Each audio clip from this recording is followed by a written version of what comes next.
The wind at 4,000 feet didn't just scream, it tore at your robes like a living thing trying to peel you off the broomstick. Leo clenched his teeth, the taste of copper and ozone flooding his mouth as another green curse sizzled past his right ear, close enough to singe the ends of his hair. He didn't need to look back to know the numbers. He had counted them 3 times since he broke cloud cover. 12. There were 12 of them, riding sleek, black Nimbus 2001s, forming a perfect, tightening noose around the astronomy tower. Leo was flying a battered Clean Sweep 7 that shook violently if he pushed it past 80 miles an hour. And his left arm was already hanging uselessly at his side, numb from a glancing hex. He had no backup. The Order was fighting in the courtyard below, and the castle's anti-apparition wards were flickering like a dying light bulb.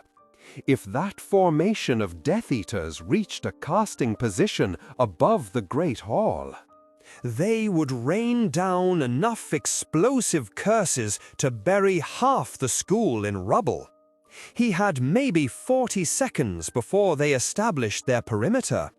He was outgunned, outpaced, and bleeding. But he had one thing they didn't: a spell scribbled in permanent ink on the inside of his wrist. A piece of magic so reckless that Professor Flitwick had threatened to expel him just for theorizing about it.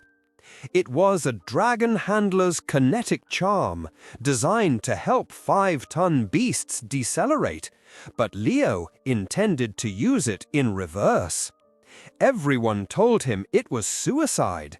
They said the pressure would liquefy his organs before he even reached the target. Looking at the 12 black shapes closing in, Leo thought that being liquefied sounded like a distinct improvement over letting Hogwarts burn.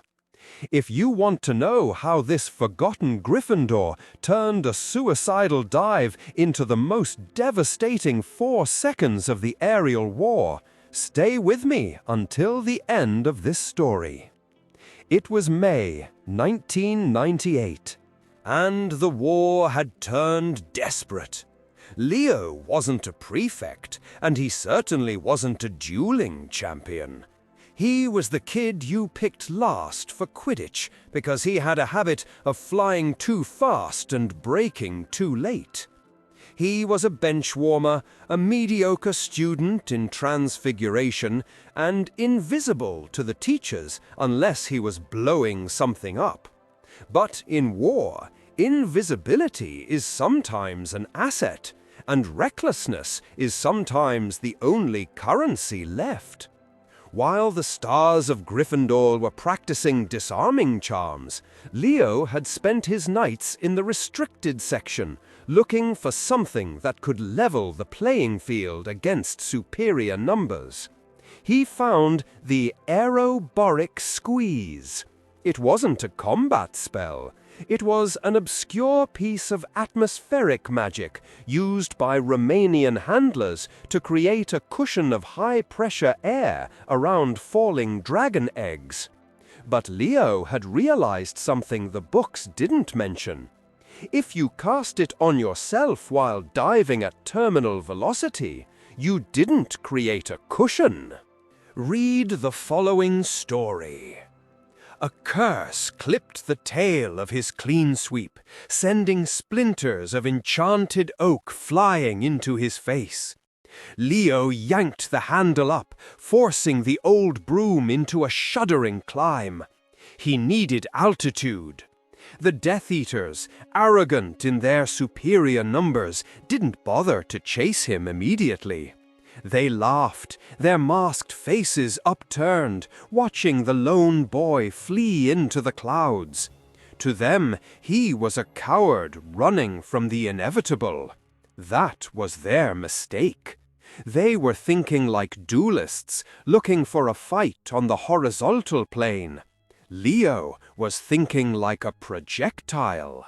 He pushed the broom higher, the air growing thinner, his vision spotting with black dots as the oxygen depleted. He could see the formation below him now, a perfect circle of 12 dots, rotating slowly, wands raised, beginning the chant that would bring the astronomy tower down. They were disciplined, rigid, predictable. Leo remembered the argument with Hermione 3 weeks ago. She had looked at his calculations and turned pale. She told him that compressing the air in front of a dive created a sonic cone that would shatter every bone in his body if he hit the ground. He had tried to explain that he didn't intend to hit the ground, only the air above it, but she had confiscated the parchment. She was right, of course. It was stupid. It was physics-defying nonsense. It was exactly what he needed.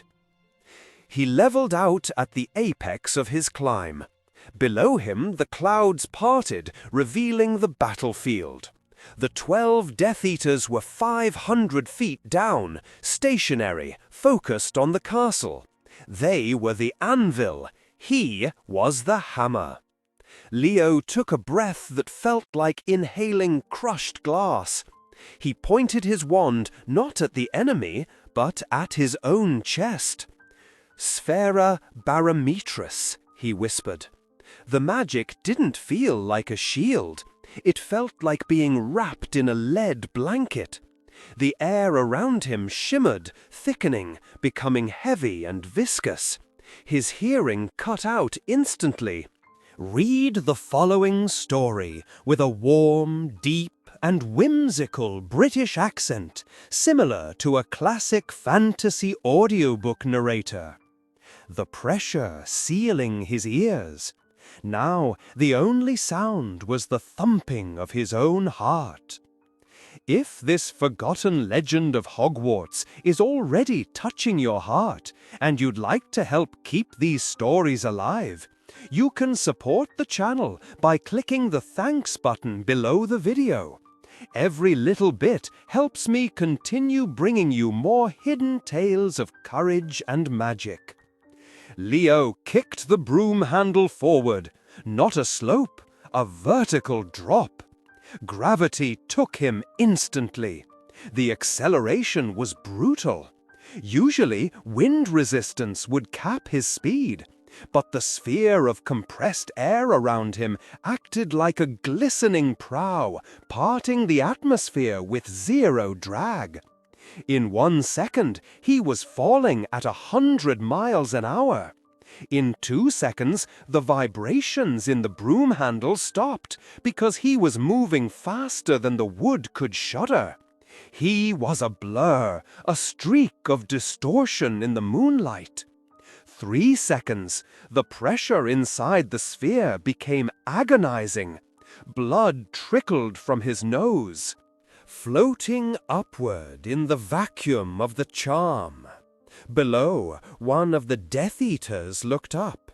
Perhaps he felt the change in air pressure, a sudden heaviness pressing down on his shoulders. The masked figure pointed a wand, but it was like trying to shoot a mosquito with a cannon while the mosquito was moving at the speed of sound. Leo saw the green flash go wide, slow, and pathetic. 4 seconds. He was right on top of them. This was the moment.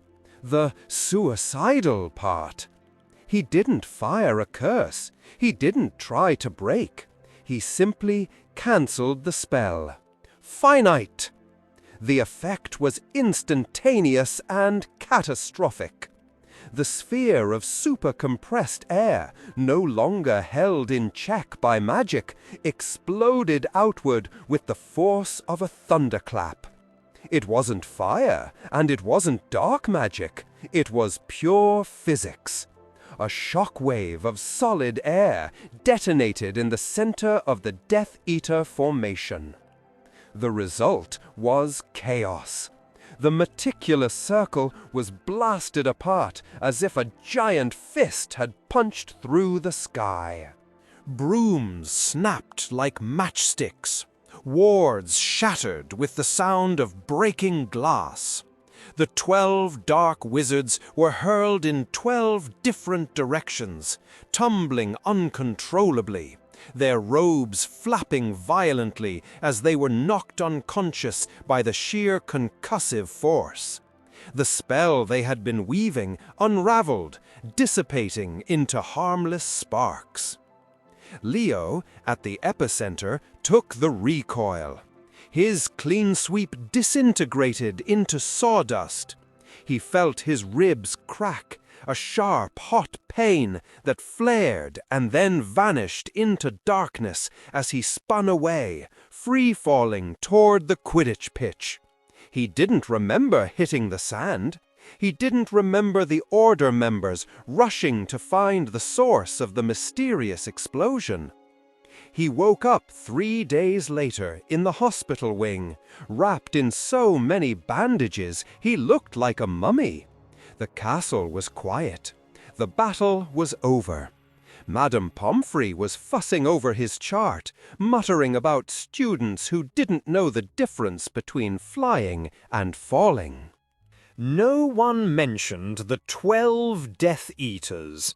The official report said that a localized atmospheric anomaly had disrupted the enemy attack. The great duelists of the Order were credited with holding the line. Leo's name wasn't in the papers. He wasn't given an Order of Merlin. But later that evening, as he stared out the window at the repaired astronomy tower, a younger student, a Hufflepuff, who had been watching from the owlery that night, stopped by his bed. He didn't say anything, didn't ask for an autograph. He just left a chocolate frog on the bedside table and tapped his nose. They knew. The people who were there, the ones who looked up at the sky when all hope was lost, they knew that for 4 seconds, the most dangerous thing in the air wasn't a Dark Lord or a curse. It was a boy with a bad broom and a terrible idea. It reminds us that in the wizarding world, power isn't always about who knows the most ancient Latin or who carries the most expensive wand. Sometimes it's about the willingness to turn yourself into the weapon when you have nothing else left to throw. It's about the courage to be reckless when being careful means defeat. If this forgotten legend of Hogwarts touched your heart, tell me in the comments. What would you have done in Leo's place? Like the video, share it with another Harry Potter fan, and subscribe to hear more hidden stories of courage, magic, and impossible odds. Sometimes the smallest spell is the one that saves the castle.